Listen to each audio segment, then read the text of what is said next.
Bonjour à tous. Après ce premier temps d'échange qui a été très riche, nous allons poursuivre cette matinée de colloque qui est consacrée du coup à la grande cause nationale de la lecture. Et puisqu'il il est question de réfléchir à la manière dont la lecture et l'action de lire et faire lire en particulier favorisent l'inclusion, nous allons du coup sur cette table ronde évoquer la question du public, de lire et faire lire, donc des enfants, auprès de qui les bénévoles lisent. Peut-être du coup je vais commencer par un petit temps d'introduction globale. Donc le projet de lire et faire lire a toujours eu vocation, pour les deux réseaux associatifs qu'il porte, donc l'UNAF et la Ligue de l'enseignement, de permettre au maximum d'enfants de bénéficier de séances de lecture et donc de toucher de tous les publics, même ceux qui étaient éloignés, voire très éloignés, à la fois de l'objet livre et en particulier de la littérature jeunesse. Donc comment aller à leur rencontre, comment s'assurer que nos façons de faire auprès de ces publics sont adaptées, leur conviennent. C'est un peu toutes ces questions qu'on va se poser sur cette table ronde. Selon moi, pour se poser la question des publics éloignés du livre, il faut d'abord se poser la question des facteurs qui éloignent les enfants du livre et de la lecture. Et il y a certains facteurs qui ont été identifiés depuis très longtemps, mais sur lesquels je pense qu'il y a encore des choses à faire, à continuer de faire, et puis des facteurs nouveaux qui apparaissent. Donc un facteur qui a été identifié depuis longtemps, c'est la distance géographique qu'il peut y avoir entre l'enfant et le livre, pour l'accès matériel au livre, à l'objet physique. Donc c'est ce qui a été à l'origine de tout ce qui est politique de démocratisation de la culture, de décentralisation, depuis les années 80. Donc voilà, la mise en place des bibliothèques de quartier, des bibliothèques dans les écoles, les BCD, le développement des bibliobus. Donc toute cette politique-là, ça fait du coup maintenant 30-40 ans qu'elle continue d'être menée. On aura des retours justement d'expérience aussi en bibliothèque qui montrent que c'est encore pertinent aujourd'hui de réfléchir en ces termes-là, d'amener le livre au plus près des enfants. Et elle reste peut-être particulièrement d'actualité dans des territoires très ruraux aujourd'hui. On verra. Mais il y a un autre facteur de distanciation entre les enfants et le livre, la littérature jeunesse en particulier, qui est une distance culturelle et symbolique, qui a été aussi identifiée, je pense, il y a plusieurs décennies, dans les années 70 ou 80, qui est la question de l'écart qu'il peut y avoir entre des milieux socioculturels, les milieux populaires, pour faire un court, avec à la fois les institutions culturelles et les institutions éducatives. Donc je pense que c'est une question qui a été aussi longuement travaillée et qui a amené à repenser un peu la place des cultures populaires dans les institutions qui portaient les cultures légitimes, comme les bibliothèques, comme l'école, etc. Donc la prise en compte de la culture populaire et la réflexion sur comment on fait cohabiter ces domaines-là pour que justement les publics et les enfants de milieux populaires aient des accroches avec la culture de l'écrit, la culture de la littérature. Donc tout ça, c'est des facteurs qui nécessitent de poursuivre un travail de longue haleine, je pense.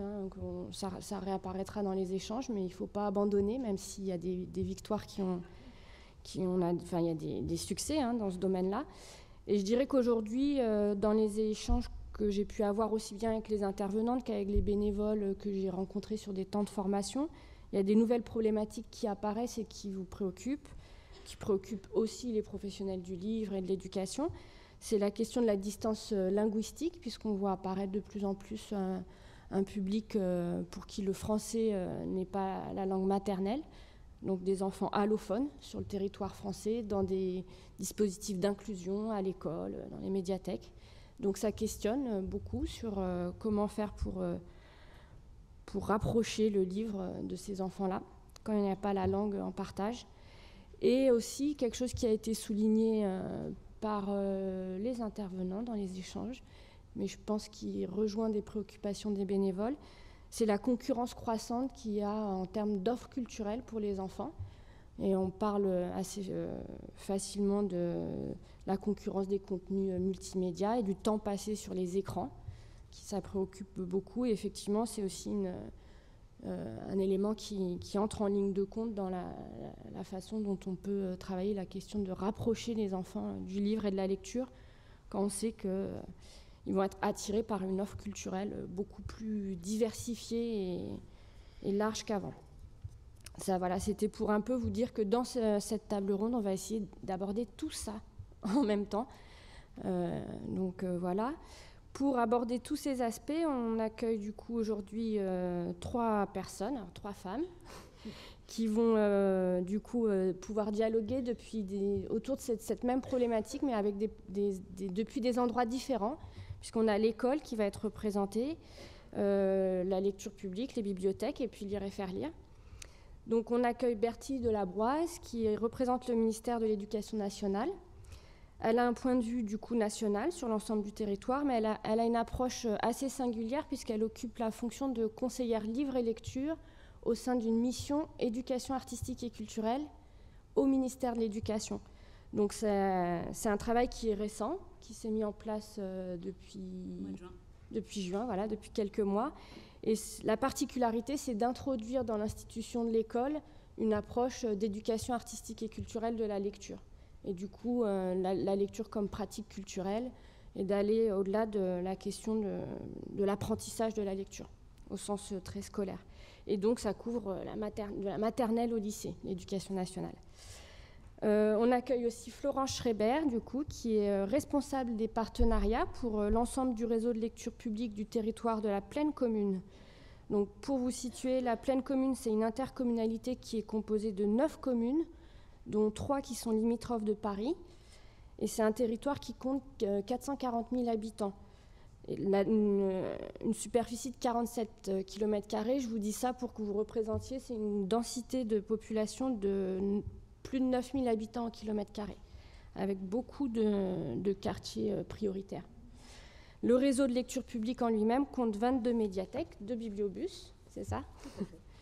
Donc c'est un réseau qui est dans sa majorité concerné par des problématiques à la fois d'inégalité sociale et des questions de multiculturalisme, multilinguisme important.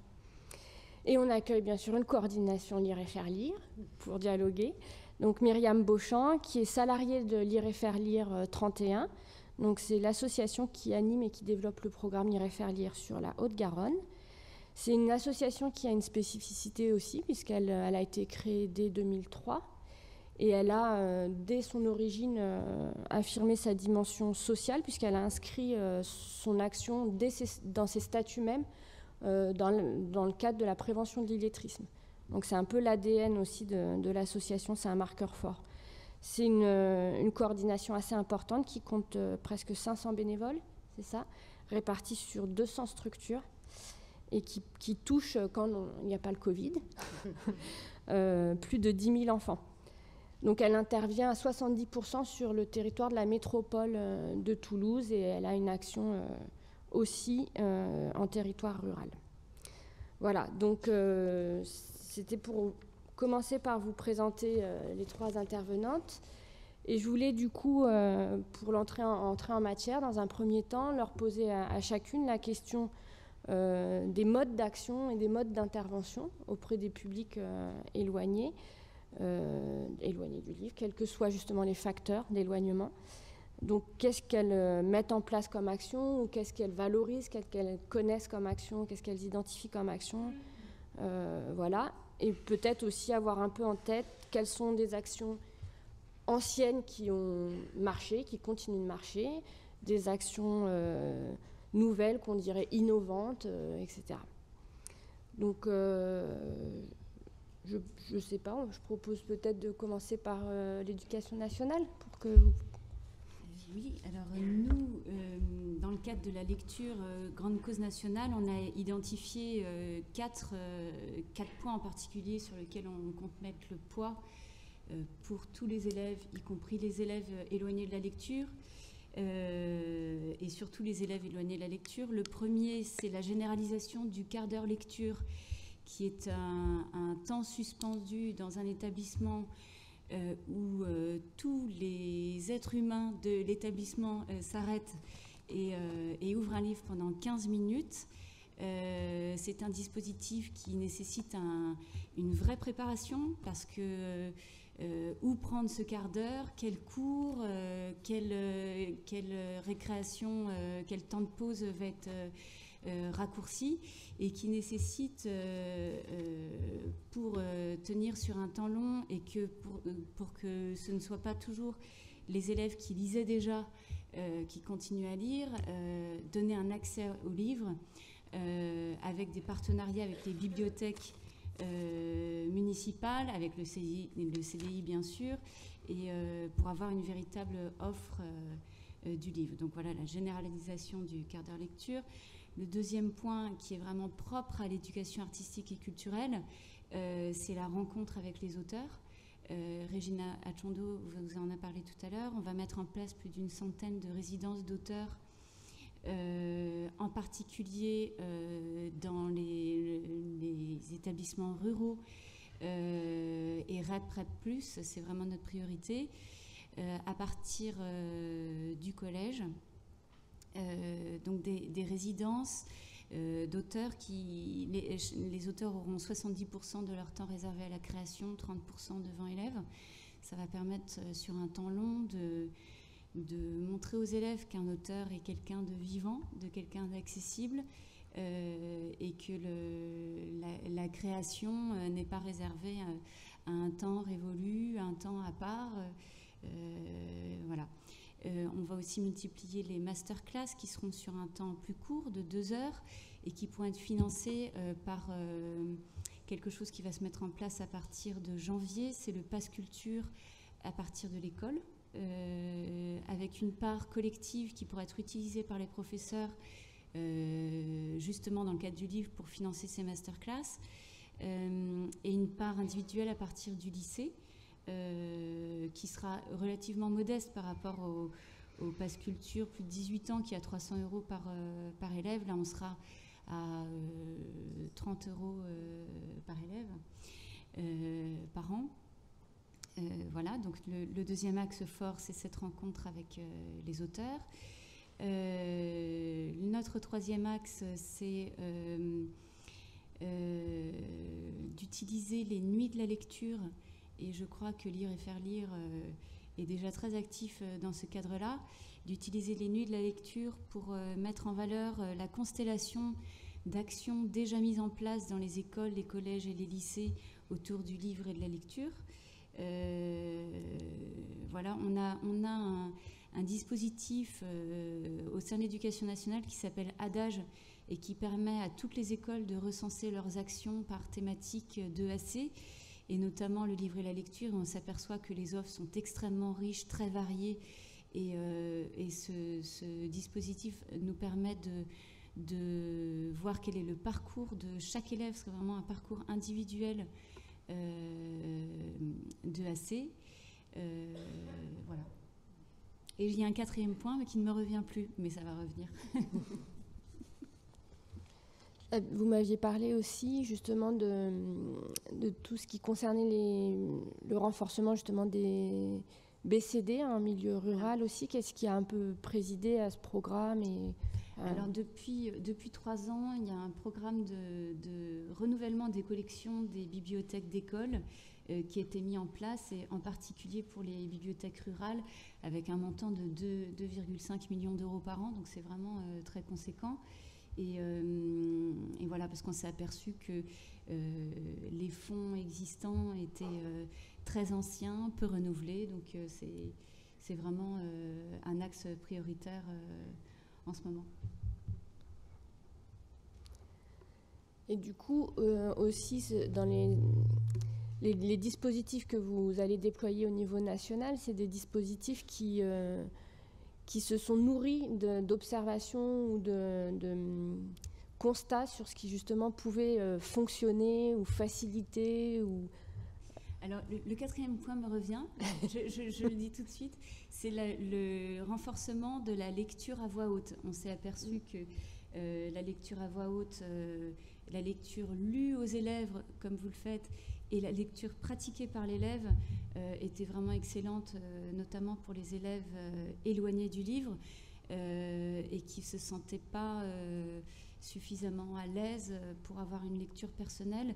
Il y a une incorporation du texte, un rapport au sens, un échange avec l'auditoire qui redonne confiance à l'élève. Et pour ça, pour vraiment faire un focus et que ce soit très visible, mais chaque enseignant le met en place comme il le souhaite.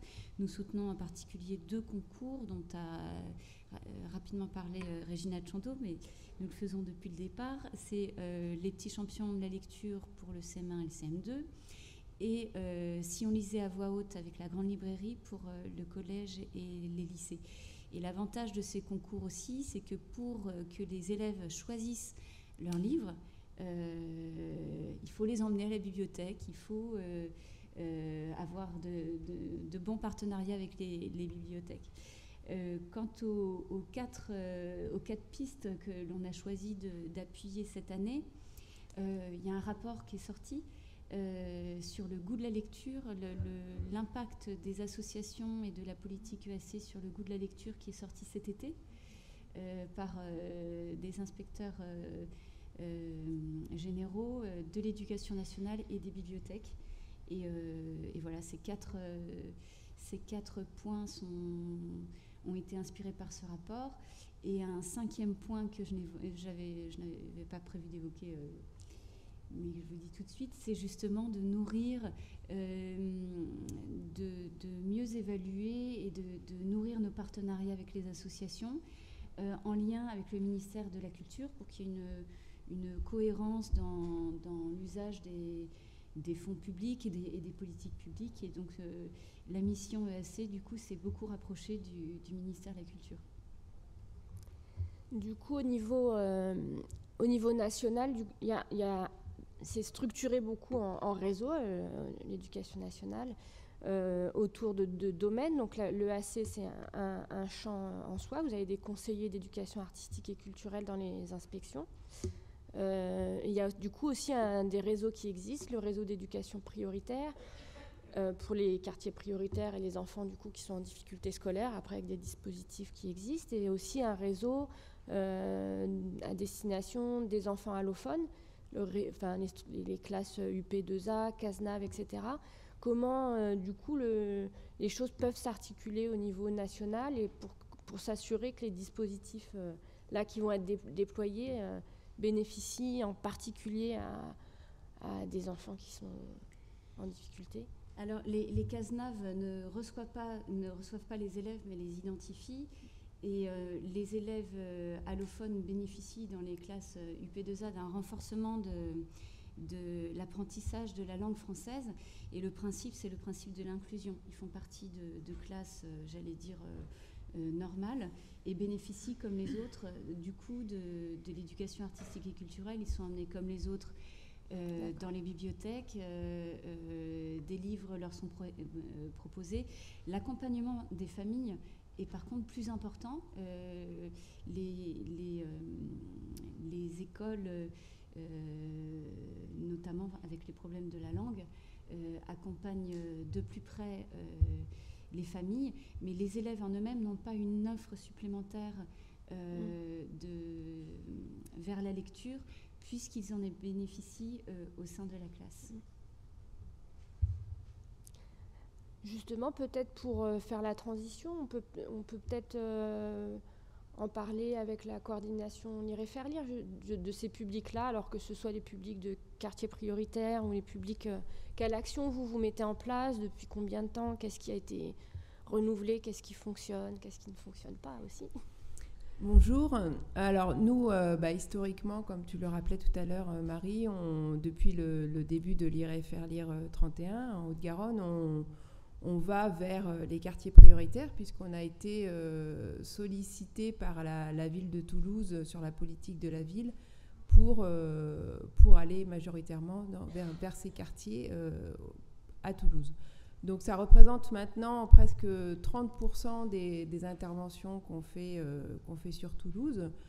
Et puis de fil en aiguille, en allant aussi de plus en plus sur la métropole, en allant aussi beaucoup en temps scolaire, ce qui n'était pas le cas au départ, ça s'est vraiment développé en temps scolaire petit à petit, et on a été sollicité par d'autres pour aller lire en classe UPE2A, donc pour les enfants allophones.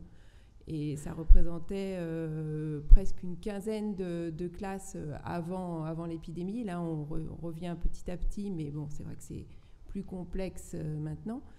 Et puis, on a été aussi sollicité par une association qui est mandatée par Toulouse Métropole pour aller lire en aire d'accueil des gens du voyage, pour aller lire en centre d'hébergement pour des familles en difficulté, et puis pour aller lire aussi dans un centre social avec des lectures partagées avec les parents.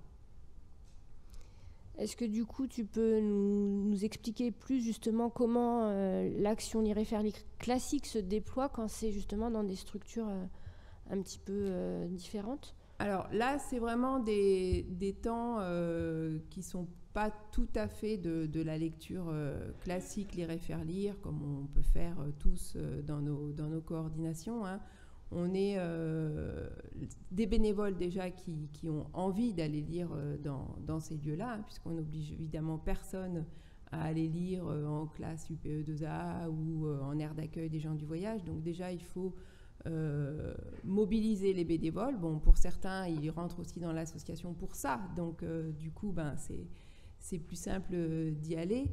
Après, ce n'est pas le cas de tous. Il y en a qui se font convaincre petit à petit et qui finalement apprécient beaucoup ces lectures un peu particulières.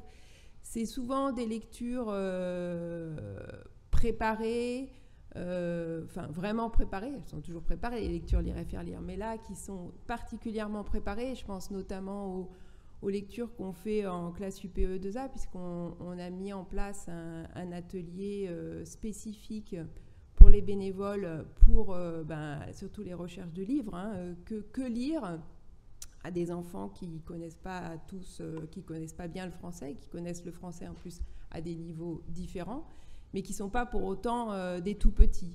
Donc il y a vraiment une recherche bibliographique importante, et cet atelier permet aux bénévoles de faire des recherches eux-mêmes, de les partager avec les autres et de pouvoir proposer des lectures intéressantes à ces enfants. Il y a aussi les lectures qu'on fait en centre social, en aire d'accueil ou bien en centre d'hébergement. Elles se font très souvent avec les parents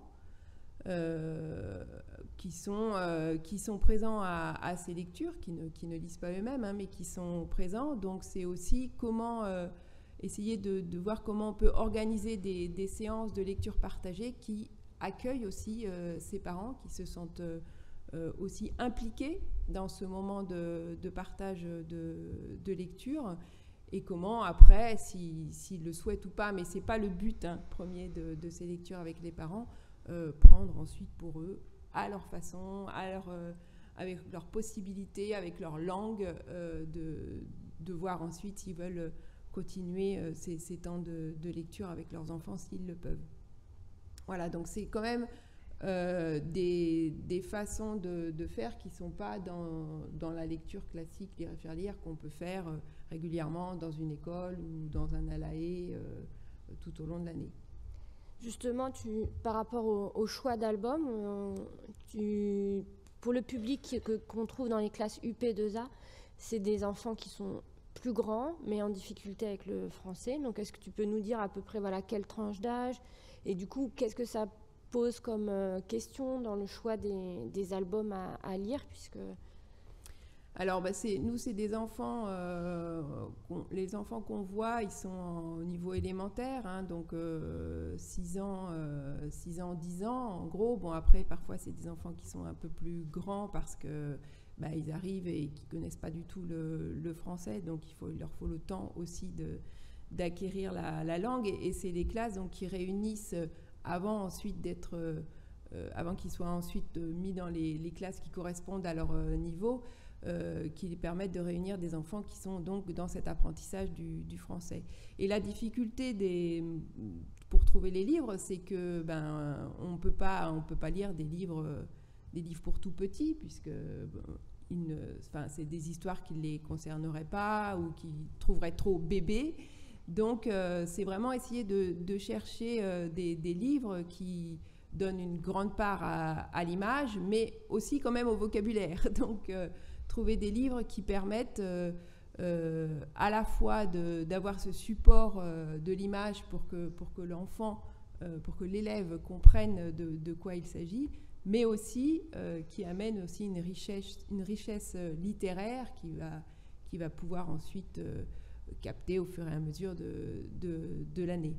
Donc c'est un travail qu'on fait là depuis plusieurs années. Donc on commence à avoir aussi une liste de livres qu'on sait fonctionner dans ces classes-là. Et puis c'est un travail qu'on a mené aussi en lien avec le CASNAF qui a été aussi demandeur de ces références bibliographiques qu'on pouvait avoir et avec qui on a donc partagé ces recherches, avec qui on continue de partager ces recherches, puisque cet atelier, il ne s'est pas arrêté, il est nourri aussi de tout ce que peuvent amener les bénévoles et puis de tout ce qui est publié, bien sûr, au fur et à mesure. Cette approche un petit peu spécifique dans le choix des albums, en prenant compte aussi tenant compte de la difficulté du texte, parce qu'on sait quand même que ça peut aussi être un facteur qui rend compliqué l'entrée dans le texte pour les enfants. Est-ce que c'est des paramètres que les bénévoles ont en tête quand ils vont juste dans des quartiers prioritaires, de choisir justement des albums adaptés au public, ou c'est spécifique à vos interventions auprès des UP2A? Et je pourrais te poser la question aussi sur la lecture auprès des gens du voyage. Est-ce qu'il y a cette réflexion pour tous les publics que vous mettriez dans la catégorie éloignée du livre? Alors, nous, à part pour les classes UPE2A où c'est un peu spécifique, on a tendance à dire qu'il faut lire la même chose à tous les enfants, qu'ils soient éloignés du livre ou pas. Donc, tous les livres, peuvent être lus. Après, c'est vrai que les bénévoles qui vont régulièrement en quartier prioritaire et qui voient les mêmes enfants sur une école, par exemple, parfois ils adaptent aussi. Ça dépend un peu de comment sont reçus les livres. Parfois, ils visent un petit peu haut au départ et puis ils se disent non, finalement, je vais revenir à autre chose. Mais après, ce sont les mêmes livres quand même, quoi. Donc, il n'y a pas je dirais, on n'a pas une liste spécifique publique, enfants éloignés du livre à lire et faire lire 31. On lit tout du moment que le bénévole a envie de lire le livre, qu'il a envie de le transmettre et qu'il y a un plaisir à le lire, quoi. Et est-ce que du coup ces situations font écho à des situations vécues en lecture publique, dans les médiathèques, et puis est-ce que, là on parlait vraiment des séances de lecture, de médiation, est-ce que vous avez d'autres modes d'intervention et qu'est-ce que ça change aussi dans la façon dans la façon de faire de la lecture publique sur un territoire? Est-ce que la question du hors les murs, c'est encore d'actualité, ça marche encore? Voilà. Oui, je vais rebondir aussi sur quelque chose que vous avez expliqué, c'est le travail que vous mettez en place en direction des familles. Moi, j'étais très sensible à ce que vous avez dit là-dessus, parce que je pense qu'en lecture publique, ce qu'on se dit déjà depuis quelque temps, si vous me permettez, je ne pense pas qu'il y ait des enfants éloignés de la lecture, ni des livres. En fait, les livres, ils sont souvent partout autour d'eux. C'est la relation qu'ils s'autorisent parfois à avoir avec les livres, qui ne sont pas des objets familiers dans l'univers familial. Et ça fait évidemment écho à l'histoire des parents qui sont, par exemple, pour les habitants de notre territoire venus de pays où parfois le livre n'est pas présent, où il ne l'a pas été, où l'écriture telle que nous l'entendons ne l'a pas forcément été, où la pratique de la langue française n'existe pas ou que très peu, et que parfois les personnes dans leur pays d'origine ont une culture qui n'est pas fondée sur le livre. Mais en réalité, les enfants, quand ils vivent ici, ils ne sont pas éloignés des des livres. Ils ont des livres autour d'eux, ils sont à l'école, ils sont souvent dans nos quartiers, ils fréquentent nos bibliothèques parce qu'en fait, ils viennent très spontanément pour ce qui est de nos bibliothèques en quartier populaire, très souvent seuls d'ailleurs, en fratrie avec leurs amis. On voit peu les parents. La difficulté, c'est plutôt comment on réfléchit à ce que le livre ne soit pas un angle dans la relation entre les parents et les enfants, que ça devienne un objet commun et que l'enfant s'autorise à continuer un chemin avec les livres et avec les écrits, au-delà même des livres, sans que ça ne soit contre la famille. Et c'est quelque chose, je dis ça parce que ça c'est le fruit effectivement de l'expérience, de se dire que c'est très important, bien sûr, que l'école et que des partenaires, des associations puissent créer cette relation, y compris à travers cette relation émotionnelle que vous, par exemple, vous mettez certainement en place dans les lectures que vous faites en direction des enfants. Mais c'est compliqué pour les enfants de se dire que ce moment-là, il n'est pas volé à quelque chose qui s'opposerait à l'histoire familiale. Donc, ce qu'on essaye, en tâtonnant beaucoup, de mettre en place, c'est déjà de dire tout le monde est bienvenu à la médiathèque. Ça paraît évident comme ça, dit, mais dans la réalité de la vie, c'est pas si simple que ça. Donc, on émet des signaux positifs, y compris, par exemple, je vous ai amené ici quelques petits documents d'accueil qui sont rédigés dans des langues qui ne sont pas le français. Alors, il y en a en anglais, parce qu'on a une population, par exemple, de personnes qui viennent de l'Afrique subsaharienne qui sont pratiquants de l'anglais. On a quelques flyers en chinois, parce qu'il y a une population chinoise très importante, par exemple, sur la ville d'Aubervilliers. On a aussi quelques flyers, nous avons des flyers en langue arabe, et on pourrait aussi, on a eu à une époque aussi des documents en tamoul et dans un certain nombre d'autres langues. Ça ne signifie pas que d'ailleurs les personnes les lisent, mais ça signifie que c'est un signal qui dit ici, vous êtes bienvenus. De la même manière, on a des collections qui sont des vraies collections. Quand je dis des vraies collections, c'est des collections qui sont régulièrement mises à jour. C'est des collections sur lesquelles nous avons un budget tous les ans. Nous avons un marché pour acheter des livres dans différentes langues. Alors, les langues d'apprentissage de l'école, bien sûr, l'anglais, l'allemand, l'espagnol, mais aussi des langues un tout petit peu plus liées à l'histoire de ce territoire et à ses émigrations, le portugais, le russe, le serbe, si je ne dis pas de bêtises. Donc je parlais du tamoul, du chinois et des livres en arabe. Alors c'est pareil, ces fonds n'ont pas un usage extraordinaire pour ce qui est des livres pour adultes, pour plein de raisons. Des fois parce que nous n'avons pas les livres qui correspondent aux attentes des gens, parce qu'il est intéressant d'avoir des grands livres classiques dans différentes langues, mais ce n'est pas forcément ce que vous et moi avons envie de lire. Et les personnes qui sont susceptibles de les lire, ils cherchent peut-être des fois des choses plus modernes et qu'il n'est pas toujours facile de se procurer. On a aussi des difficultés liées à l'absence parfois de production dans un certain nombre de langues ou venant d'un certain nombre de pays. Mais par contre, en jeunesse, en direction du public des enfants, on a une attention très particulière à tout ce qui va se produire et tout ce qui existe, qui est d'ailleurs un peu plus large dans la production, dans différentes langues, y compris différentes langues, par exemple, venant d'Afrique.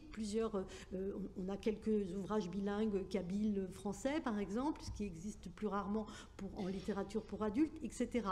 Parce que ça, pour le coup, ça fonctionne et ça trouve, en tous les cas, le regard des familles quand elles accompagnent les enfants en bibliothèque et indirectement, ça signale que tout le monde a sa part et tout le monde peut trouver quelque chose dans la bibliothèque.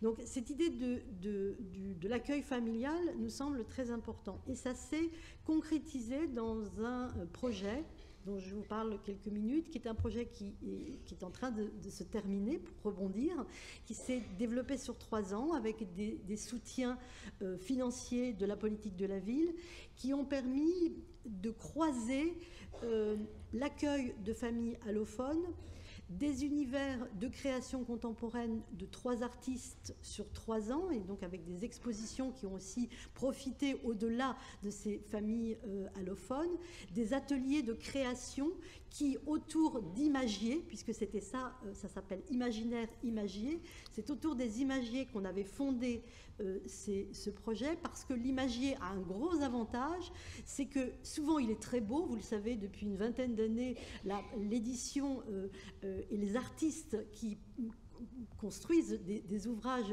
dans l'édition contemporaine, font des objets qui sont des objets d'art. Enfin, je pense qu'on peut vraiment parler de ça. Donc, c'est mettre à disposition un imaginaire contemporain de très haute qualité, à disposition de publics très variés, puisque l'intérêt de l'imagier, c'est que même s'il a parfois le mot accompagné en français, on peut aussi le désigner dans différentes langues et à différents niveaux de langue. Je prends l'exemple tout simple. Si vous avez un chat représenté sur une image, vous pouvez le désigner par le terme de minou, par le terme de chat, par le terme de petit félin, par le terme de siamois, et puis le décliner dans toutes les langues où le chat est désigné. C'est l'intérêt de pouvoir partager, et donc à travers ce travail, bien sûr de partager le français qui est notre langue commune, mais aussi de faire place à la langue des familles, c'est-à-dire dire votre langue fait partie de ce qu'on souhaite échanger. On remettra évidemment à un moment ou à un autre du français, puisque c'est la langue que vous apprenez, qu'apprennent vos enfants, et que ça va vous permettre aussi de partager la vie quotidienne de ceux qui habitent ce territoire. Mais votre langue, on est curieux de la découvrir et on lui souhaite la bienvenue. Donc pour aller au bout de cette démarche, autour de ce travail qui a été un travail sur plusieurs semaines, donc qui n'était pas très facile à mettre en œuvre parce que les familles concernées ont souvent sont happées par le quotidien et la gestion du quotidien. Donc, on avait le projet de suivre des sortes de, excusez-moi ce mot un peu pas très joli, sociologique, de cohortes de familles. Bon, en réalité, on a commencé avec des familles, on a continué avec d'autres. Il y a eu des bouts du voyage qui se sont faits encore avec parfois des troisièmes, par exemple, quand on a pu aller, pas l'année dernière, mais, pardon, excusez-moi, il y a 2 ans sur le Salon du Livre. C'était pas forcément les mêmes personnes. Excusez-moi, j'en perds la voix. Donc, c'est des projets qui sont mouvants, mais qui permettent en fait aussi de produire des objets. Et c'est pour ça que je suis venue avec des petits objets, quelques exemples de ce qui a pu être produit. Par exemple, autour de l'univers de Joël Jolivet, cette dernière année, on a produit cette espèce de jeu d'empilage qui permettent de mettre en relation des images identiques ou du même type. Et là, vous êtes un peu loin pour le voir, mais en fait, il y a des mots avec des graphies et qui sont écrits en plusieurs langues qui désignent ces objets qui ont été créés par les adultes. Parce que ce qui était important pour nous dans ces ateliers, c'est de faire la place des parents. Alors, quand je dis parents, c'est un peu comme autour de cette table, c'est surtout des mères. Les messieurs, on ne les voit pas beaucoup. Donc, nous non plus, on ne les voit pas beaucoup. Non, mais je m'en doute. Je sais, c'est pour ça que j'insiste là-dessus, parce que, alors, on en a eu quelques-uns. On a aussi essayé de faire place aussi à une catégorie particulière d'enfants que j'appelle les enfants traducteurs, qui sont ces enfants, souvent les aînés de fratrie, qui, pour les parents, font ce travail parfois compliqué et parfois ambivalent quand ils doivent accompagner les parents à l'école et que parfois à l'école on a besoin de dire des choses pas toujours très faciles concernant l'enfant qui lui-même va assurer la traduction pour se faire gronder. Bon, c'est des situations que je crois que vous connaissez largement aussi bien que moi, mais du coup là c'était de faire une place à ces enfants traducteurs pour pouvoir traduire aux parents, parce qu'évidemment nos collègues ne parlent pas toutes les langues, il y a 120 langues sur notre territoire, 134 nationalités, donc on n'en a pas eu autant dans nos ateliers, mais on a eu une belle représentation quand même. Donc il fallait trouver des intermédiaires, et parfois c'est les enfants, mais qui du coup le faisaient pour pouvoir participer à des ateliers de création, ce qui était quand même plus sympa que de traduire pour la sécurité sociale. Donc c'était aussi restituer et reconnaître aussi ce rôle-là, et en même temps, voilà, remettre du commun autour de la question de la langue et de la question du livre, qui du coup devenait un objet partagé, et restituer aux parents, donc aux mamans souvent, le fait que la bibliothèque, où parfois elles venaient, parfois même très régulièrement, parfois même presque tous les jours, parce qu'elles avaient compris et réalisé et revendiquaient le fait que c'était un lieu important dans le trajet de l'enfant, mais même dans ces cas-là, qu'elles ne voyaient pas comme des lieux pour elles. Et dans ces ateliers où on a pu faire ce travail avec des médiateurs, des médiatrices, des bibliothécaires et des artistes de dessin, de jeu entre les objets, la représentation de ces objets ou la représentation de visages, etc., Et elles se sont dit que c'était aussi, vous savez la fameuse phrase de Virginia Woolf sur la chambre pour soi. Et bien la bibliothèque, ça devenait un lieu pour soi. Et ça a été quelque chose qu'on n'avait pas imaginé au départ, mais dans tous les groupes, donc sur 3 ans, dans les 9 villes, chacune, et un petit peu chacun, mais surtout chacune, nous l'ont dit. C'est-à-dire que tout à coup, ce lieu de partage, ça devenait un lieu pour soi. Et par rapport à l'objectif que nous partageons ici, de faire lire et de proposer des livres aux enfants, c'était aussi la possibilité, du coup pour les enfants, de pouvoir continuer ce chemin avec les livres. Parce que maman, en l'occurrence, n'était pas la personne qui accompagnait à la bibliothèque, mais la personne qui était partie prenante de ce qui se passait à la bibliothèque. Et il nous semble, alors évidemment, il faudrait aller regarder de plus près, mais il nous semble que c'était aussi, et que c'est aussi à travers ça, la possibilité de gagner cette relation au livre et à la lecture pour les enfants eux-mêmes. Ce que je trouve intéressant dans les exemples aussi que vous avez présentés, c'est autour de cette question des parents et de la famille. Je pense qu'il y a quelque chose, on en revient aussi à la question des lieux physiques et des espaces, parce que il y a un travail à faire auprès des familles de milieux populaires ou milieux populaires et allophones et multiculturels, de désacralisation peut-être de l'objet livre, et que l'objet livre, il est présent dans des institutions culturelles et qu'il y a déjà cette barrière-là à dépasser. En bibliothèque municipale, dans des quartiers prioritaires, on voit que ça peut être très fréquenté par les enfants, beaucoup fréquenté par les enfants, sans les parents. Et pareil, on sait que dans les quartiers prioritaires, il peut y avoir une difficulté dans le lien de l'école avec les familles, à rencontrer les familles, etc. Donc est-ce que justement sortir des lieux, on en revient quand même à cette idée des années 80, de sortir des lieux, d'aller voir les gens, d'amener le livre vraiment dans leur quotidien. Est-ce que c'est aussi quelque chose que vous mettez en place? Comment ça se traduit? Quelles actions vous faites qui vont dans ce sens-là? Je ne sais pas, je vous laisse... D'un point de vue oui, plus général, effectivement, on a exactement le même constat que vous au sein de l'Éducation nationale, et notamment les enseignants essayent à partir de la grande section et du CP, quand c'est possible, de faire venir les parents pour assister à un cours d'apprentissage de la lecture, pour désacraliser aussi cet apprentissage pour les familles qui pourraient se sentir en difficulté. Et voilà. Et sinon, on a deux partenariats aussi qui sont intéressants et qui associent énormément les familles. C'est l'un avec la FEV, qui a mis en place un programme qui s'appelle Accompagnement vers la lecture auprès d'enfants qui sont identifiés par les enseignants. Et ce sont des jeunes mentors qui vont dans les familles pour, non pas pour du soutien scolaire, mais pour acclimater l'enfant à l'objet livre, en leur lisant des histoires, en leur faisant manipuler les livres, et en associant à ces séances les familles, en emmenant les familles à la bibliothèque pour essayer d'enclencher une dynamique vertueuse. Et la deuxième association, alors qui ne fait pas ça dans les familles, mais qui cherche à les associer aussi, pareil en les emmenant dans les bibliothèques, c'est avec Coup de pouce, avec le Coup de pouce CLI et Coup de pouce clé, donc le constat de l'importance d'associer les familles à l'univers du livre pour le bénéfice des enfants était fait aussi du côté de l'école.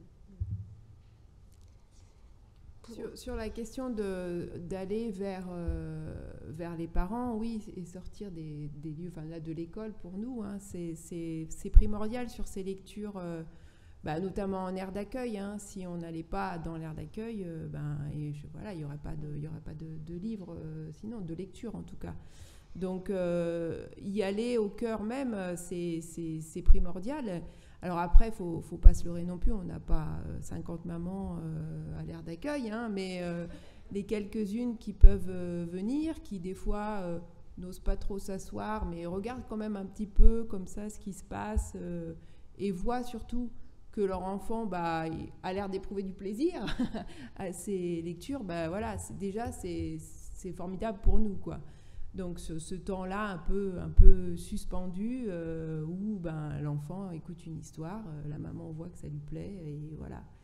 Et donc ça c'est vraiment important d'y aller, hein, même si c'est pas toujours simple, mais on est vraiment secondé par, c'est l'association Espoir nous aide à y aller, nous dit où on peut aller, il y a un encadrement important.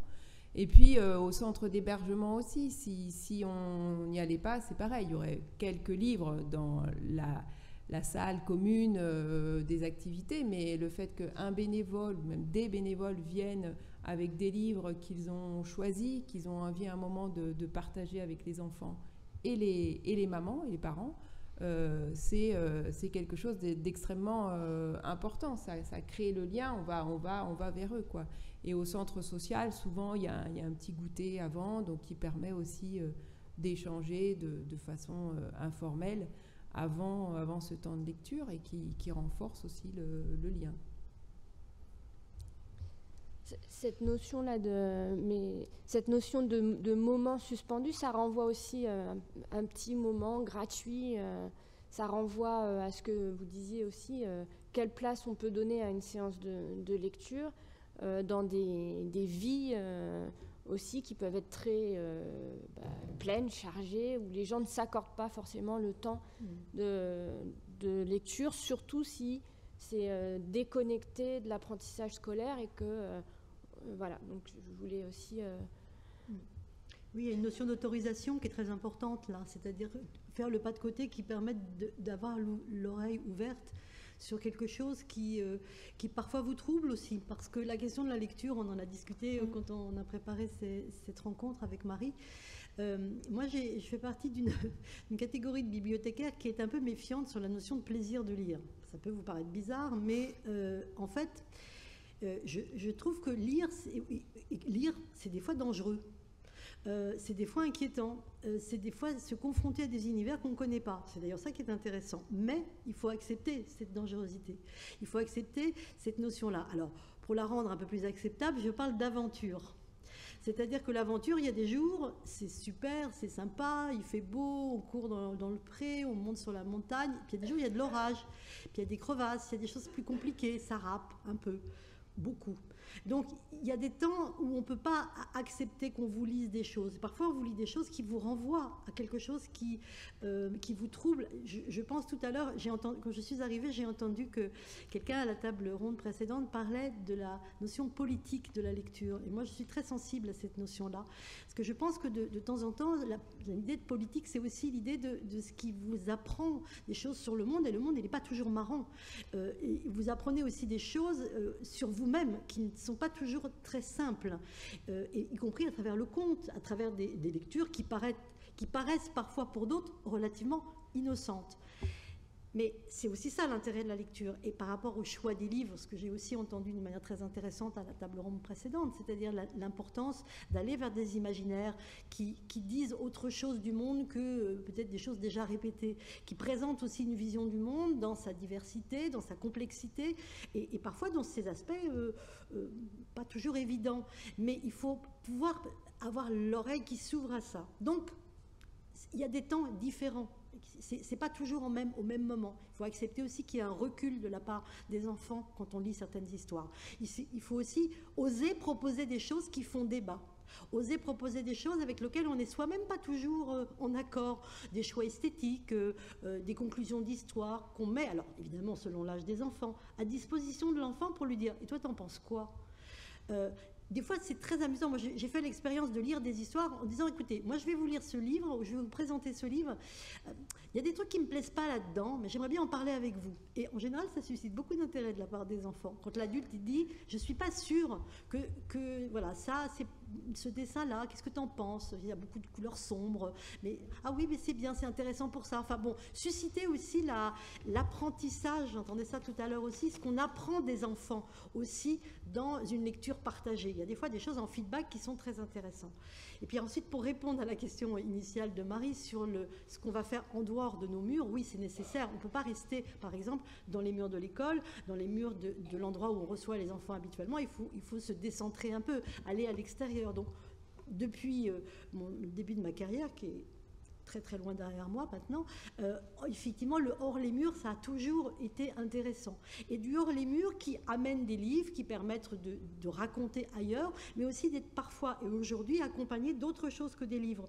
On a beaucoup développé dans notre réseau les Fab Labs, vous savez, ces petites machines très jolies qu'on fait circuler, avec lesquelles on fabrique des objets, avec des imprimantes 3D, des découpeuses vinyles, on habille des sacs, on fait des choses qui sont un peu loin de la question du livre, mais le livre n'est jamais loin non plus. L'écrit, de toute façon, n'est jamais loin. Parce que, par exemple, pour pouvoir mettre en place une création d'objets, il faut accepter de manipuler des ordinateurs avec de l'écrit. Donc, le livre, ce n'est pas toujours que le livre tel que nous aimons le partager, le livre lecture, le livre découverte, le livre album. C'est aussi toutes les formes d'écrit. Et c'est ça qui est très important dans le travail que vous faites, si on peut considérer que c'est un travail, en tous les cas dans l'action que vous menez auprès des jeunes, c'est que le livre, bien sûr, j'ai fait un peu de provocation en disant qu'il n'y avait pas de plaisir. On peut trouver du plaisir dans la lecture, heureusement. Mais c'est aussi, je pense que vous en êtes tous et toutes conscients, c'est l'importance que la question de la lecture, c'est pas derrière nous. Les écrans, ils sont pas concurrents de la lecture. C'est aussi de la lecture. Et que si les enfants d'aujourd'hui, les jeunes d'aujourd'hui, les familles d'aujourd'hui n'accèdent pas à la lecture des écrans, ça veut dire qu'ils sortent du fonctionnement de la société. Donc l'enjeu de ce partage de l'écrit, il est bien sûr dans la construction de soi. Ça, c'est beaucoup l'imaginaire, et c'est beaucoup, et ça, c'est très important et c'est fondamental. Mais c'est aussi la possibilité d'émanciper tout un chacun et de lui permettre de trouver une place dans la société, y compris à travers les écrans. Alors, c'est toute la question du parcours du lecteur, où effectivement, il y a d'abord un travail d'apprentissage nécessaire pour faire société et une lutte contre l'illettrisme. Qui doit quand même déboucher un moment, enfin c'est notre souhait, à un goût de la lecture, puisque nous, à l'Éducation nationale, notre difficulté, c'est que plus on avance dans les programmes, plus les lectures sont complexes. On aborde notamment au lycée des lectures qu'on appelle patrimoniales, à un moment où justement les élèves lisent de moins en moins, décrochent à partir de l'âge de 12 ans, d'après les études du CNL. On a une chute dramatique du nombre de livres lus de façon personnelle à l'entrée au collège. Et donc, pour accéder, pour continuer à suivre à l'école et un jour accéder à cette littérature patrimoniale, et même au-delà dans leur vie d'adulte, à la littérature contemporaine, et il faut quand même qu'il y ait une lecture personnelle et qu'à un moment il y ait ce plaisir de lire qui n'est pas un plaisir béat, mais qui est le plaisir qu'on peut avoir face à une œuvre d'art qui peut déranger, face à un film qui peut faire peur, effectivement. Mais moi, je ne suis pas contre cette idée de lire. C'est plus complexe, je trouve, qu'une béatitude. Non, mais je fais un peu de provocation parce que, en fait, pourquoi je dis ça? Parce que, effectivement, j'ai beaucoup travaillé avec des enseignants qui me disaient mais qu'est-ce qu'on pourrait leur faire lire pour qu'ils aiment lire? Et parfois, alors je ne dis pas que c'est toujours le cas aujourd'hui, je pense qu'il y a eu beaucoup de travail de fait au niveau des enseignants de ce point de vue-là, une très forte évolution. Je parle peut-être d'une expérience déjà un peu ancienne. Cette notion, par exemple, de donner à lire des livres qui seraient plus faciles à lire parce que, du coup, il y aurait une possibilité de trouver une forme de plaisir plus immédiat. En réalité, ça ne fonctionne pas toujours très bien, ça. Les livres ambitieux, et vous parliez de livres patrimoniaux, le livre ambitieux, la question c'est la médiation, c'est-à-dire qu'est-ce qu'on fait en tant que médiateur, tous autant qu'on a ici, pour établir ce lien qui n'est alors c'est pour ça que j'insiste là-dessus, qui n'est pas toujours que du côté du plaisir justement de dégustation, mais qui est l'ambition qu'on se donne par rapport à un texte. Et je pense que c'est pour ça que, par exemple, vous parliez tout à l'heure des rencontres avec des auteurs. Évidemment, en tant que bibliothécaire, je suis très attachée à cette notion-là, parce qu'il y a l'idée que tout à coup, on a devant soi quelqu'un qui travaille à la mise à disposition de mots, de textes, aussi les illustrateurs et illustratrices bien sûr, et que tout à coup il y a quelque chose à franchir, il y a quelque chose à gagner. Je pense que c'est cette notion-là, c'est-à-dire que quand je me bataillais un peu sur la notion de plaisir, c'était pour sortir de l'idée de la facilité, absolument. C'est-à-dire que je pense qu'il y a quelque chose à gagner collectivement dans l'idée d'affronter ou de dépasser, plutôt pas d'affronter, mais de dépasser quelque chose ensemble, en tant que lecteur passeur et en tant que celui qui écoute et qui réagit par rapport à cette lecture. Et comment on l'associe pour que ça soit quelque chose qui lui donne sa place et qui lui permette, comme le font évidemment les enseignants, c'est-à-dire l'idée qu'on est co-constructeur en tant que lecteur. En tant qu'auditeur, il faut qu'on crée son oreille. Et évidemment, c'est la familiarité et je dirais la dimension, et ça je trouve que ce qui est intéressant dans la démarche de votre association, c'est l'idée que vous créez aussi cette relation émotionnelle. Et je ne suis pas contre du tout, au contraire, cette relation émotionnelle, notamment chez les enfants les plus jeunes, elle est absolument nécessaire pour faire trace, en fait, dans l'idée qu'il s'est passé quelque chose de beau et sans doute quelque chose d'utile. Voilà, et c'est des moments différents qui fonctionnent dans la tête des enfants et des jeunes et qui leur permettent d'établir cette relation avec l'écrit, qu'il soit un écrit utilitaire, qui est quand même très important pour vivre, et je le disais aussi pour utiliser les écrans, mais aussi pour aller vers ce que vous disiez, c'est-à-dire la possibilité de voyager à travers ce que la littérature mondiale nous propose et nous permet de nous construire et d'être en résistance avec l'environnement, en construction avec soi-même, d'affronter les orages de la vie, mais aussi ses plaisirs, d'y pouvoir y mettre des mots et de diversifier aussi son appréhension du beau aussi. Donc je pense que ça, c'est vraiment fondamental de pouvoir créer cette relation effectivement très, très jeune. Pour le coup. Et un des enjeux aussi de la lecture, c'est de laisser de la place à l'autre. Oui. Quand on lit un livre dans lequel on peut lire un livre sans être d'accord avec l'auteur, mais on se décentre quand même un petit peu, le livre nous accompagne pendant plusieurs jours, quand c'est une lecture au long cours, et ça permet de faire quand même une place à l'autre et de pouvoir accepter après le débat. Tout à fait. Et à lire et faire lire, on est un petit peu détaché quand même de l'apprentissage. C'est pas, nous, on n'est pas sur cette question-là, même si on sait que nos lectures, elles participent. Mais du coup, je pense que le plaisir qu'ont les bénévoles à lire déjà, hein, et le plaisir que les enfants reçoivent aussi, même si parfois ça les met dans des émotions particulières, c'est primordial pour la construction des enfants, pour leur ouverture au monde. Et nous, on est là pas que pour qu'ils apprennent à lire, hein, vraiment. Hein. Et je pense que cette notion de plaisir et de partage, elle est essentielle après pour eux et après pour qu'ils aient aussi envie de lire, mais aussi pour leur construction. Et nous, on a notre mot à dire, enfin notre place dans cette construction-là. Oui, tout à fait. Je pense que ce que vous avez dit aussi sur le débat, je pensais, quand on a discuté avec Marie, par rapport aux propositions de lecture, là, je pensais plutôt à d'autres notions qui permettaient aussi de confronter des idées dans la diversité du parcours de vie, du parcours culturel des enfants que nous avons sur notre territoire. Il y a des sujets qui sont un peu sensibles. Je pense à la question de l'égalité garçon-fille.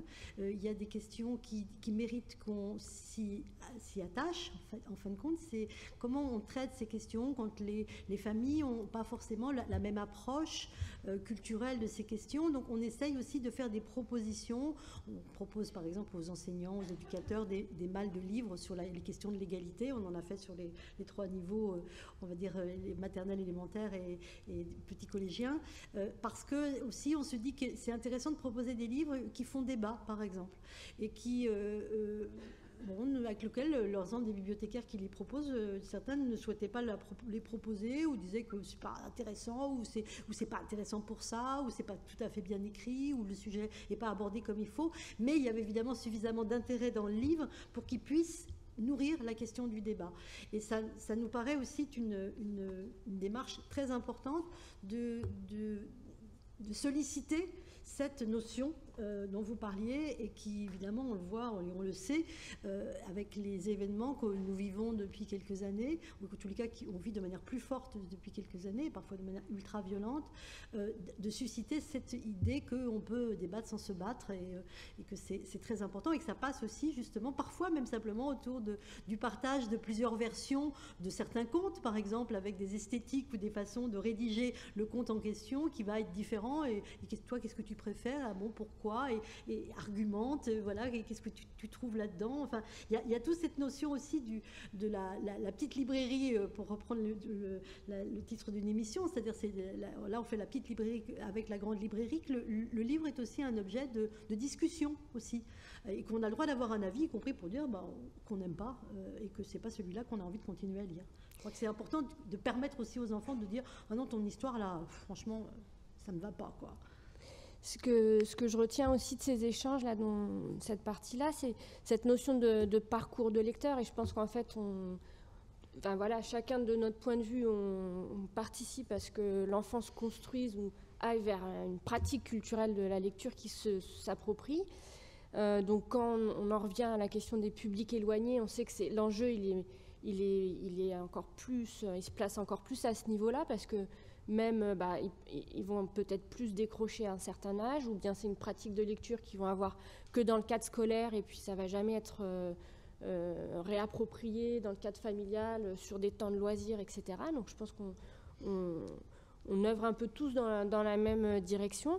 Et justement, quand c'est des actions à destination des enfants éloignés du livre, il m'a semblé, dans ce que vous disiez, que ça nécessitait d'être plusieurs autour de la table pour mener à bien ces projets, dans la complémentarité. Donc les familles, on a beaucoup entendu parler des familles, les enseignants, les bibliothécaires, mais sur des projets vraiment spécifiques, du coup, comme tu évoquais, en CHRS, en centre d'hébergement d'urgence, dans des CADA pour les demandeurs d'asile, ou là, sur les aires de gens du voyage. Tu me racontais, Myriam, que vous travailliez, vous étiez vraiment en lien étroit avec des travailleurs sociaux sur des actions comme ça. Qu'est-ce que ça apporte? Et est-ce que justement les actions à destination de ces enfants-là, est-ce que ça ouvre justement d'autres partenariats, des rencontres avec d'autres professionnels, ou à des profils de professionnels ou de bénévoles, des gens qui apportent quelque chose de spécial par rapport à un contexte plus classique de lire et faire lire dans une séance classique?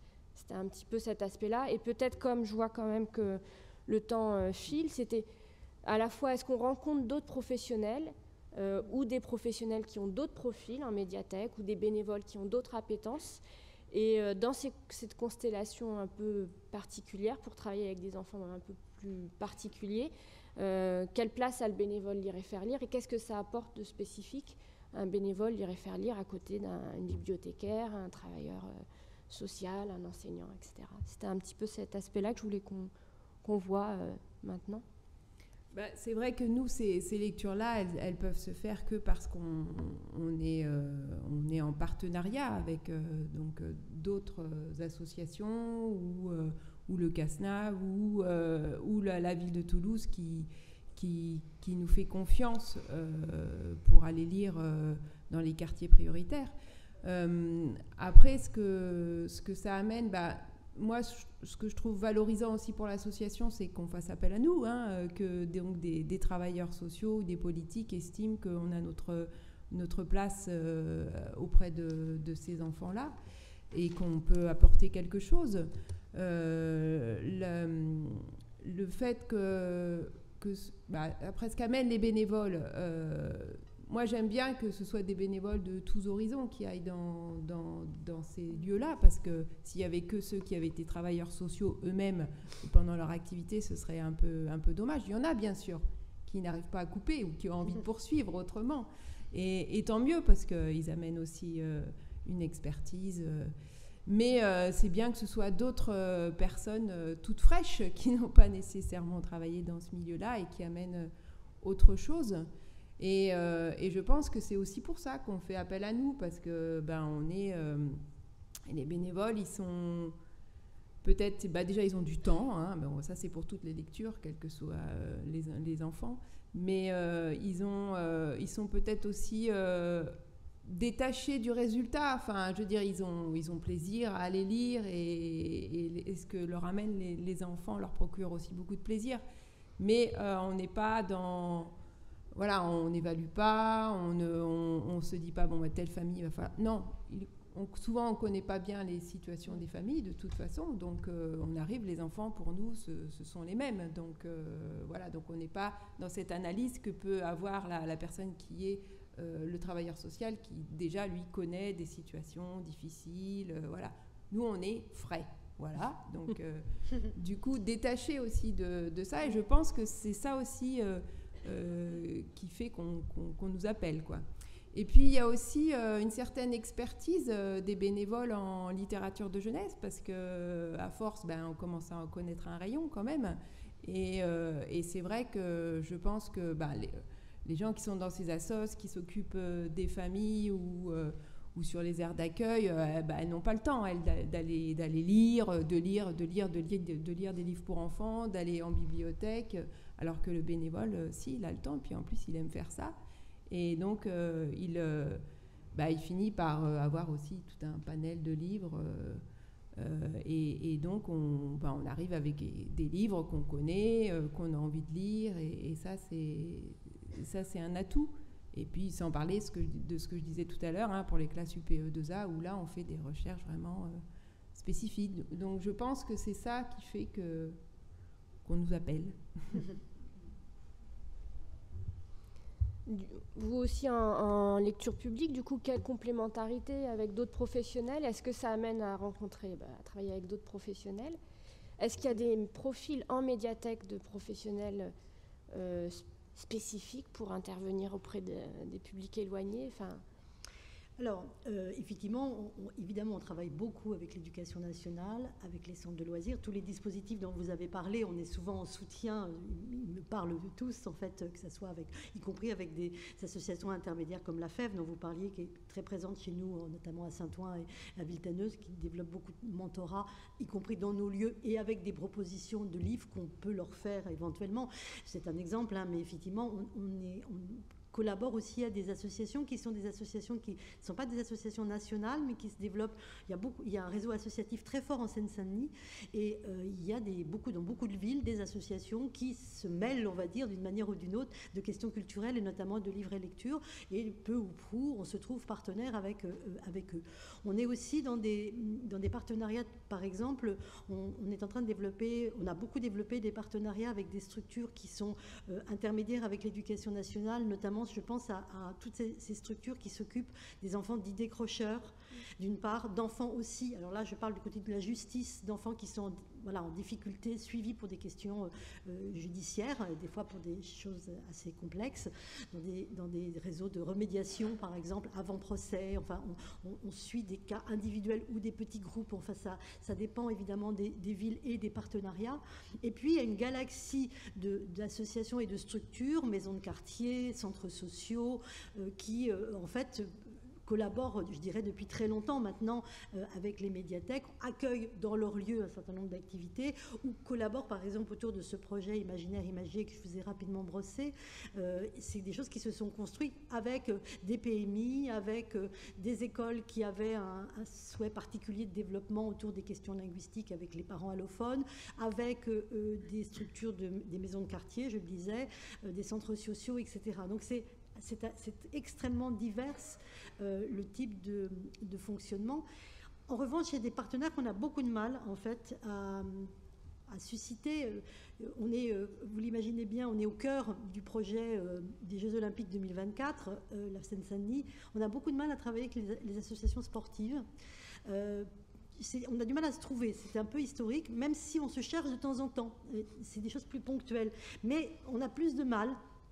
Pourtant, on a souvent des choses en commun.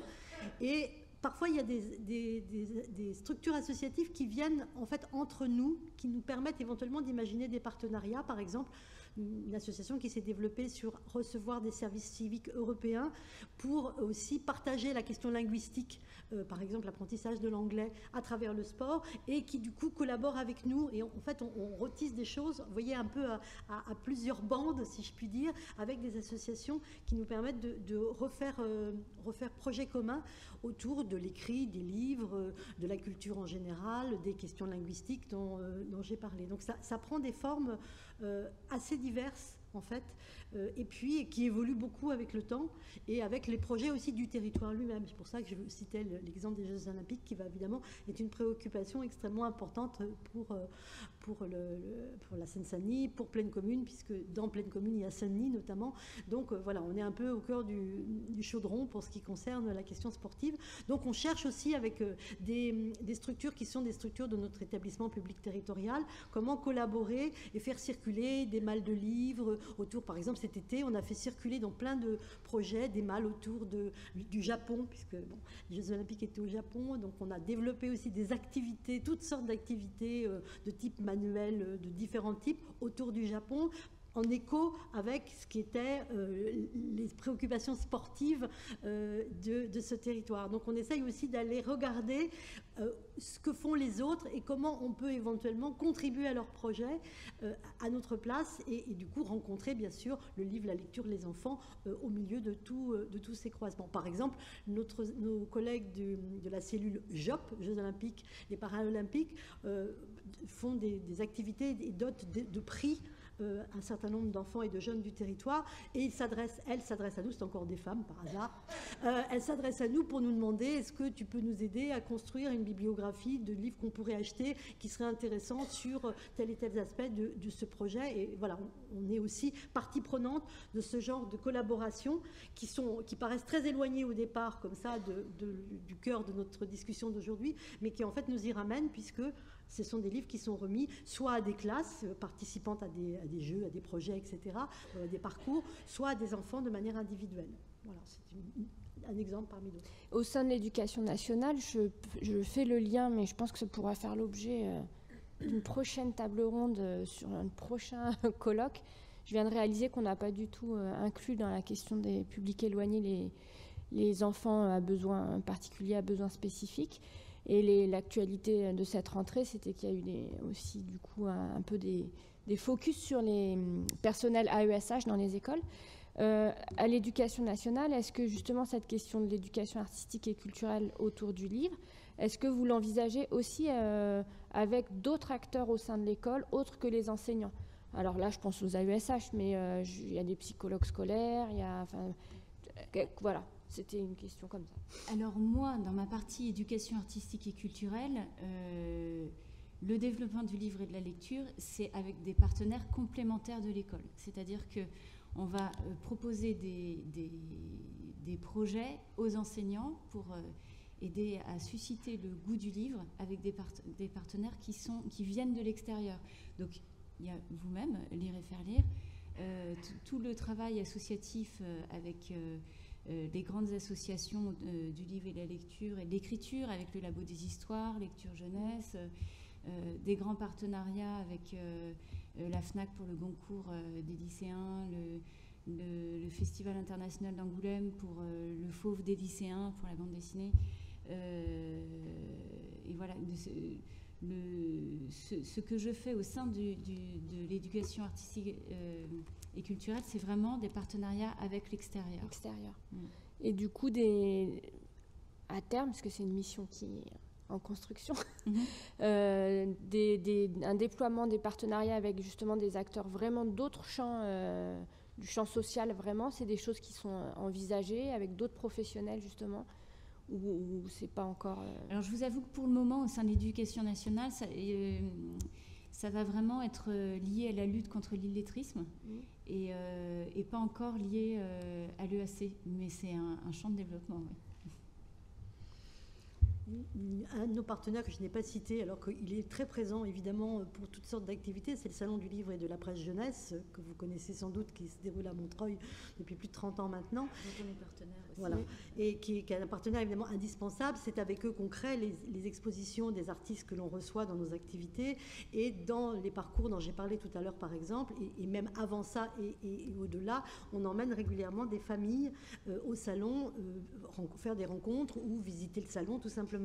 Et ce qu'on y ajoute, mais ça s'est beaucoup développé aussi, je sais, du côté de l'Éducation nationale et d'un certain nombre de partenaires, dans nos projets, très souvent, on finit quelque part par doter, avec le système des chèques lire, les familles ou les enfants, ou les familles et les enfants, parfois les deux, quand on peut, pour permettre aussi la constitution de la toute petite ou moins petite parfois, bibliothèque personnelle, qui nous semble une étape intéressante entre le livre que l'on emprunte et qu'on l'en ramène à la bibliothèque, donc ce statut de circulation et d'objet commun, et en même temps ce livre que l'on va pouvoir garder pour soi, parce qu'on l'a reconnu, parce qu'ils vous ont rencontré, que vous avez lu des histoires qui leur ont plu, qui sont heureux de retrouver le livre et de le garder pour eux-mêmes, ou des choses qu'ils ont rencontrées dans le parcours d'une activité qu'on a fait avec eux, ou simplement le livre qui est super à la mode dans la cour de l'école, et qu'il est quand même bon d'avoir pour ne pas passer pour un imbécile. Donc je pense que tout ça étant des choses qui se superposent et sur lesquelles il n'y a surtout pas de jugement à avoir, mais qu'il est important de permettre. Donc dans nos projets, avec des partenaires, on essaye toujours, le département, la ville, enfin, etc., ou l'établissement public territorial, de doter aussi de la possibilité d'avoir un livre à soi. Donc, effectivement, si je ne me trompe pas, le projet porté par le Salon de Montreuil qui s'appelle Un livre à soi, donc vous êtes partenaire, c'est un projet qui est en lien avec la CAF aussi, c'est ça? Absolument, oui, tout à fait, vous avez complètement raison. C'est aussi un des grands partenaires maintenant de toutes les activités livre et lecture. La CAF, effectivement, dote et assez généreusement appuie un certain nombre de projets et permet aussi le développement et l'accueil d'artistes et la dotation des familles, puisque c'est sa spécificité, évidemment, pour dire que voilà, il y a aussi une question économique quand on parle de l'éloignement, c'est aussi un éloignement sociologique au sens argent, et c'est pas forcément la difficulté d'être lecteur, c'est pouvoir la possibilité d'avoir des livres ou d'autres objets culturels. Donc la question des chèques lire, la question du pass culture, enfin il y a un certain nombre de dispositifs. Oui, je pense que c'est vraiment très important. Et donc, entre le salon et les librairies du territoire, qui se sont pas mal développées en Seine-Saint-Denis depuis 20 ans, il y a 20 ans, il n'y en avait pas, il y a 30 ans, il n'y en avait pas, maintenant, il y en a quand même. Donc, on essaye aussi d'accompagner cette démarche vers la librairie, qui n'est pas que le lieu pour aller chercher le bouquin pour la classe, même si c'est très important de le faire, mais qui peut être aussi un lieu où on y découvre quelque chose d'autre, qui va permettre de voyager autrement dans les écrits, pour soi-même ou pour son groupe d'amis ou avec sa famille. Donc ça nous paraît important que l'acte d'achat fasse partie aussi de la démarche à un moment de l'activité. Oui, je pense que de mémoire, dans des actions portées par la Ligue de l'enseignement, il y avait aussi ce volet-là sur des salons, mais aussi permettre aux enfants après d'accéder, d'acheter des livres. On va conclure un peu cette table ronde. Peut-être ce que je retiendrai, parce que l'exemple de l'opération des livres à soi en Seine-Saint-Denis, c'est un exemple qui est un peu exemplaire, parce que pour exercer dans un département voisin, chez nous, la CAF n'est pas du tout positionnée sur ces questions-là. Donc, en fait, c'est un peu une pépinière, la Seine-Saint-Denis. S'il y a des coordinateurs dans la salle pour tout ce qui est projet, vraiment, pour les publics spécifiques, c'est vraiment... on peut aller regarder ce qui se fait là-bas. On a des idées et des pistes de partenariat pour ceux qui auraient envie d'aller voir la CAF pour dire mais si, ça se fait dans d'autres départements, parce que chaque CAF a son autonomie. Je ne sais pas si vous, c'est un partenaire pour vous, la CAF. On a un conventionnement avec la CAF pour d'autres choses, mais en même temps, c'est quand même lié, c'est-à-dire c'est aussi pour le développement en milieu rural. Donc, oui, c'est vrai ils ont aussi tout l'axe. Alors nous, on n'y va pas spécialement dans des cadres spécifiques en milieu rural. On y va en classe, on y va en ALAE, mais en temps scolaire et périscolaire, mais c'est soutenu par la CAF. Bon. Alors ça fait déjà 2 CAF qui...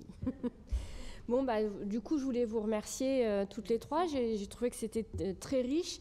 Ce qu'on peut retenir, c'est qu'effectivement, ce qui a été dit en tout début de table ronde, et je m'attendais à ce que ça arrive plus tard, mais que je voulais redire, c'est que c'est pas parce qu'on est avec des publics éloignés, en difficulté, ou qui n'ont pas un goût spontané pour le livre et la lecture qu'il faut être moins exigeant dans les choix des livres. Et qu'il faut garder cette ambition. Et du coup, ça fait écho à la première table ronde dans le choix des ouvrages et qu'il n'y a pas de liste type de livres pour les enfants éloignés du livre. Je pense que ce qu'on retiendra, que la question de la famille, elle est centrale et elle se travaille d'une façon assez fine avec des partenaires. C'est une problématique que peut-être avec l'UNAF qui pourrait être travaillée au sein de Lire et Faire Lire. Et puis, moi, je retiendrai aussi que c'est souvent des dispositifs où, à côté du médiateur Lire et Faire Lire, il y a besoin aussi d'autres partenaires et qu'il y a une complémentarité et que pour aller dans des endroits vraiment très éloignés du livre, c'est souvent important de s'appuyer sur les ressources des travailleurs sociaux, notamment, mais qu'il y a une complémentarité et puis une expertise finalement des bénévoles qui est reconnue par les travailleurs sociaux du fait d'avoir cette pratique de lecture régulière et du coup d'être capable de dire ça fonctionne pas. Voilà. Mais du coup, on avait, je trouve, un panel de présentation qui montre bien qu'il faut être complémentaire et localement articuler les modes d'action de chacun pour pouvoir relever ces défis-là. Voilà, et ce que je voulais juste dire en conclusion, c'est que moi je suis contente d'avoir eu des témoignages de personnes investies et passionnées qui aiment intervenir auprès des publics éloignés parce qu'on sait que ça va pas de soi, ça peut mettre dans des situations inconfortables, ça peut obliger à retravailler sa façon de faire, mais qu'il y a beaucoup de bénévoles, je pense, dans le réseau de Lire et Faire Lire qui le font et qui trouvent vraiment du sens et qui, j'espère, du coup, arriveront aussi à transmettre ça à leurs camarades bénévoles pour qu'il y ait de plus en plus de bénévoles qui se lancent dans l'aventure d'aller lire dans les endroits les plus incongrus. Voilà. Je pense que Cécile va reprendre la parole.